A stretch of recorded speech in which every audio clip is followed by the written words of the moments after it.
OC. Viewer discretion is advised. Incoming transmission in 5, 4, 3, 2, 1.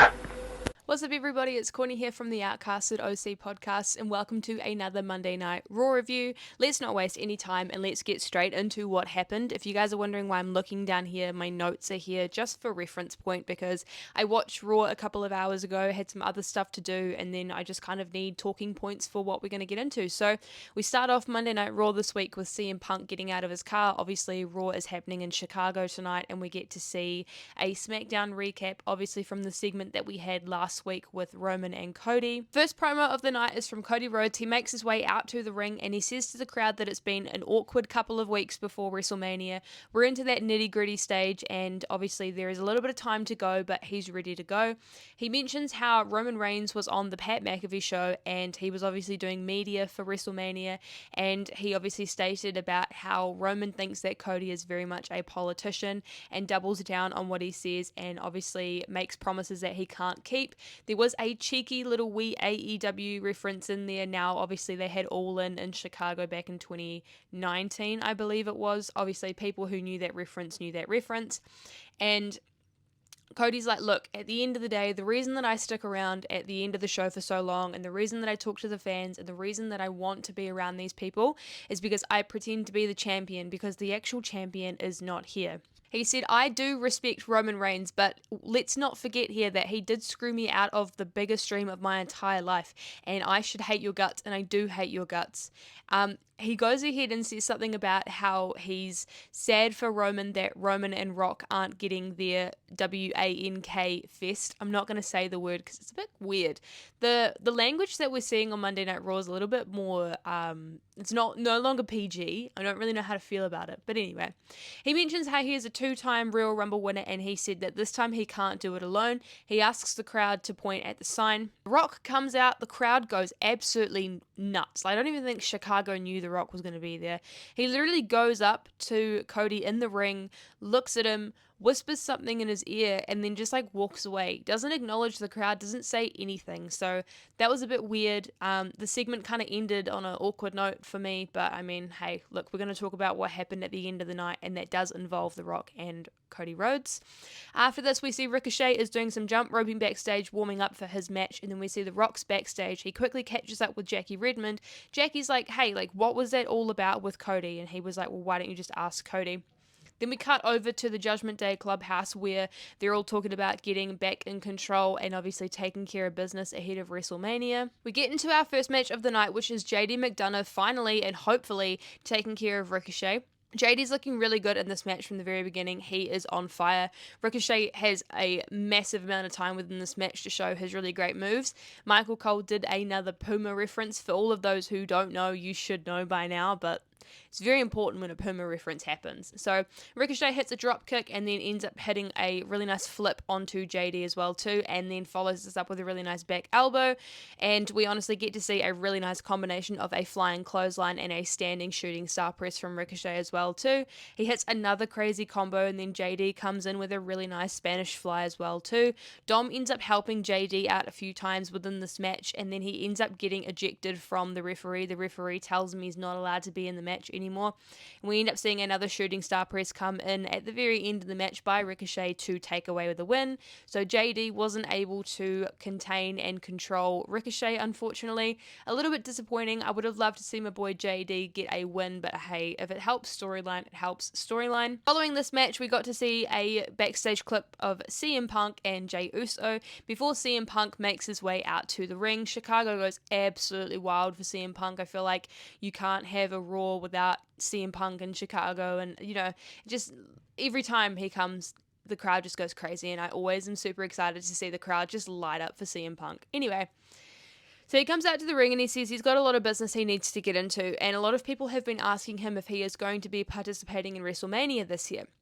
He says yes. He says, although I am not medically cleared, my mouth still works. And people have asked me if I want to be a host for WrestleMania. And he says, well, if you had asked me this 10 years ago, I probably would have said no because I couldn't think of anything worse, but I would love to do that right now. and he mentions how he could do commentary for a match, or he could be a special guest referee.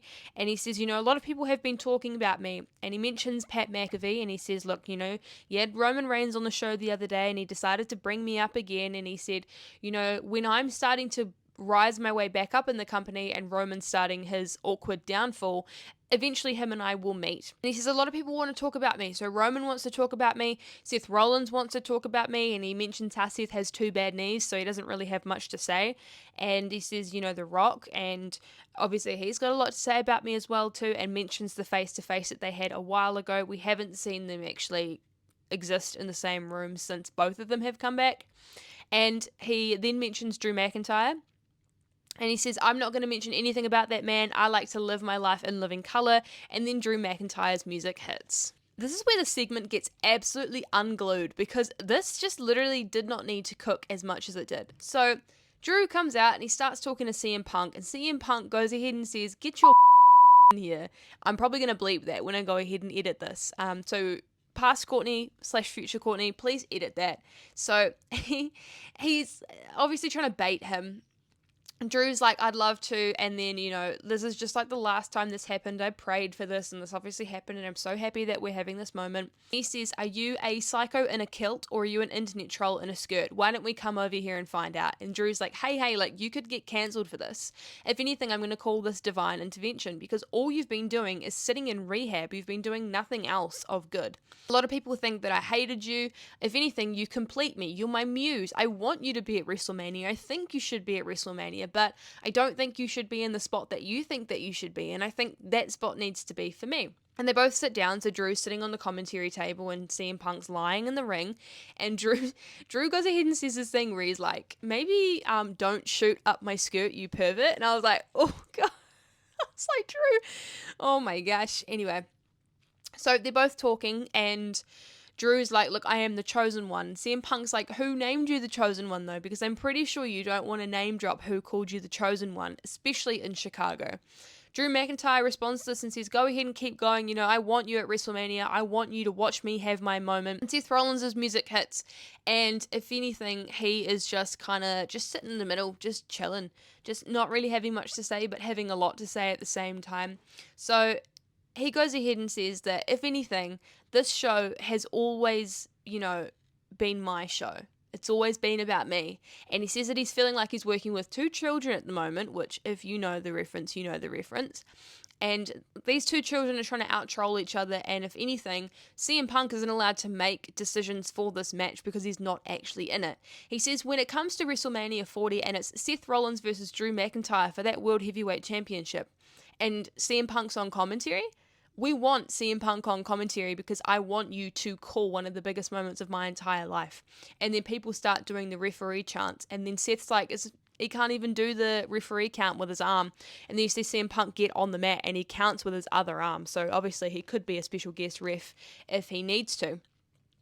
CM Punk's like, look, at the end of the day, I can't be impartial. I can't be fair about this when there's 2 dip bleeps. I'm not going to say the word. And then you just hear Drew McIntyre go, PG brother, which was quite a really funny gag.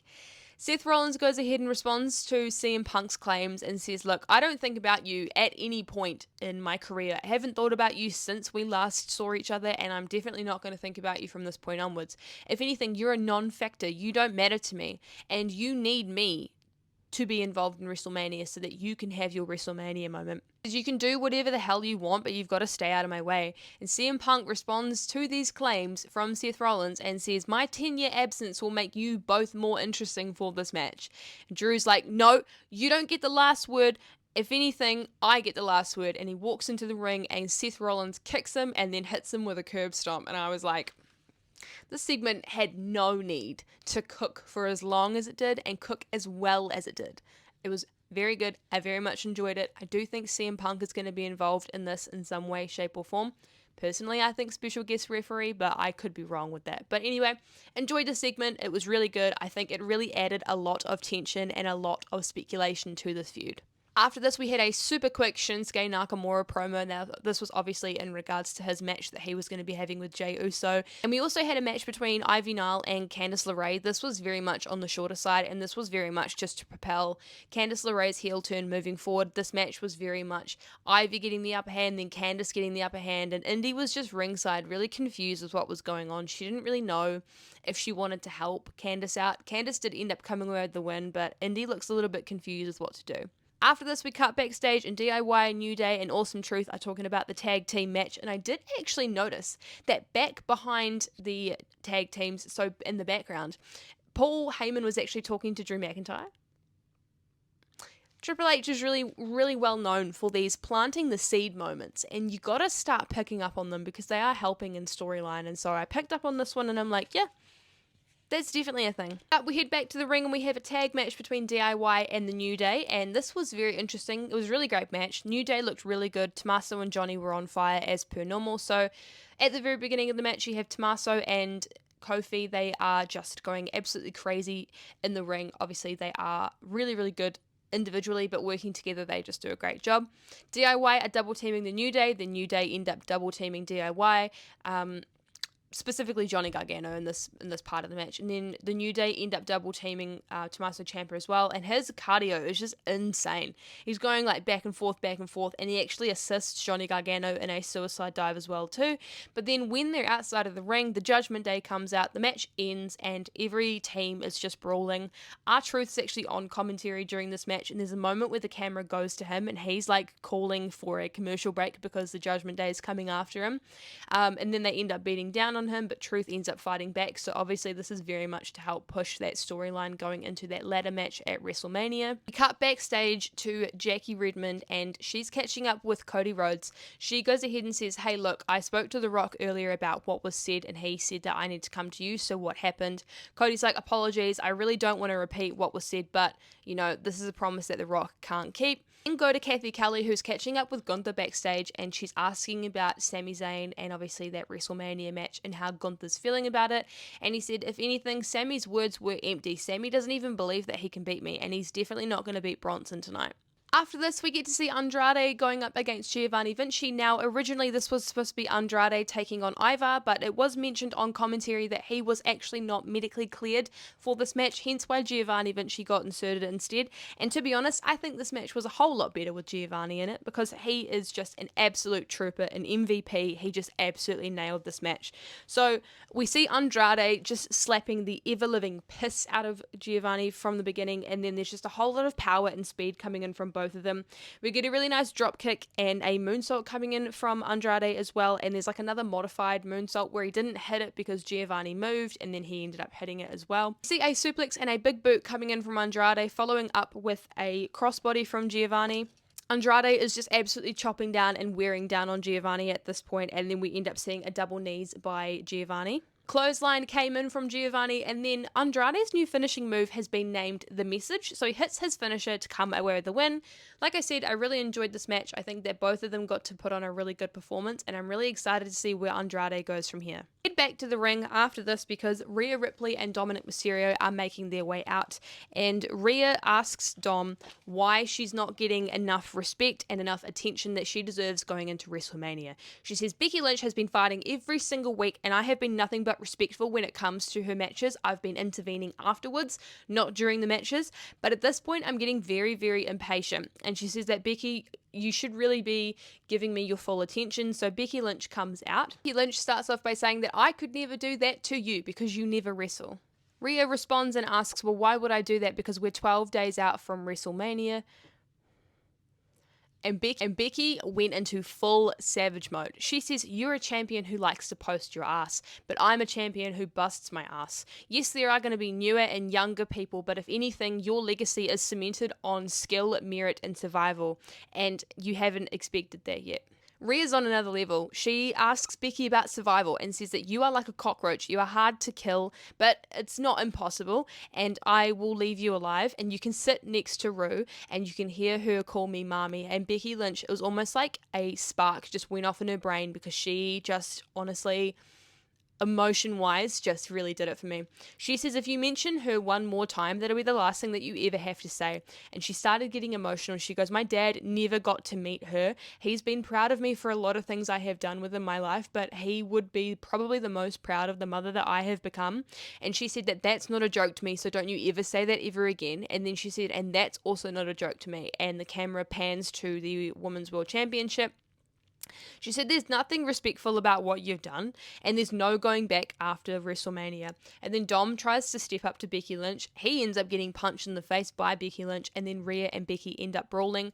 I know a lot of people were saying, oh, well, the storyline between Becky and Rhea isn't personal enough. There's no story there. Well, they just gave it to you. Is that good enough for you guys? Sami Zayn is catching up with Chad Gable backstage, talking about what happened last week, and Chad is telling Sami, because Sami is so in his own head, he's telling him just to focus on what's going on right in front of him, and that is the task at hand, which is the match against him and Bronson, which we then end up going to. So Bronson is in control in this match. He has a really nice shoulder tackle on Sami, and then Sami ends up throwing Bronson out of the ring.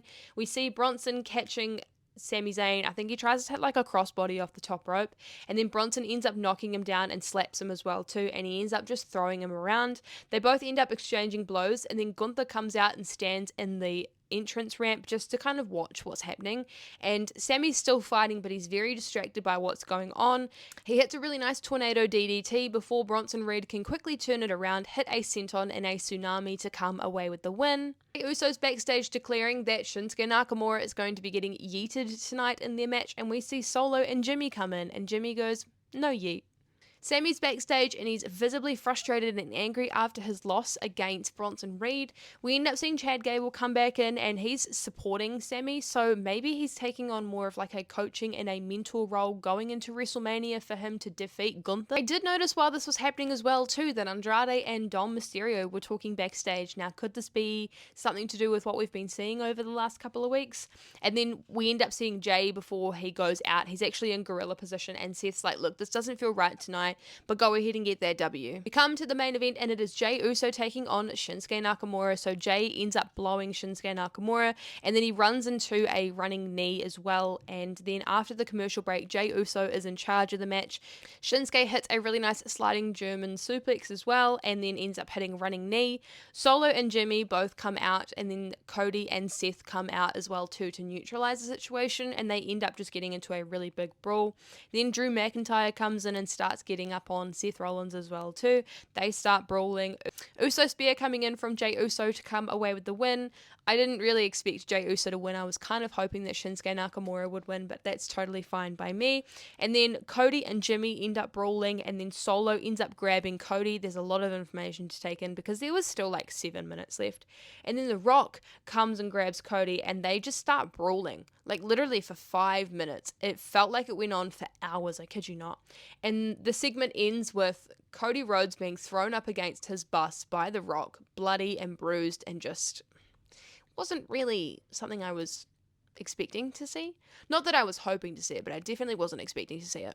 And so that brings us to the end of the Monday Night Raw review for this week. If you guys stuck around till the end of the video, thank you so much for watching. Go ahead and show some support to the channel. Go ahead and like the video. Comment something that you enjoyed about Monday Night Raw. I'd love to know what you guys think about the episode. While you're there, make sure you go ahead and subscribe to the channel and turn on the bell notification icon so that you do not miss any of our posts. While you're there as well too, you can find in the description where you can find Outcasted on TikTok, Instagram, and X, as well as all of our personal social medias, so you can keep up to date with what we're doing when we're not posting on here. As per normal, you will get your NXT review coming in from Reese this week, as well as the SmackDown review later on in the week, as well as the podcast.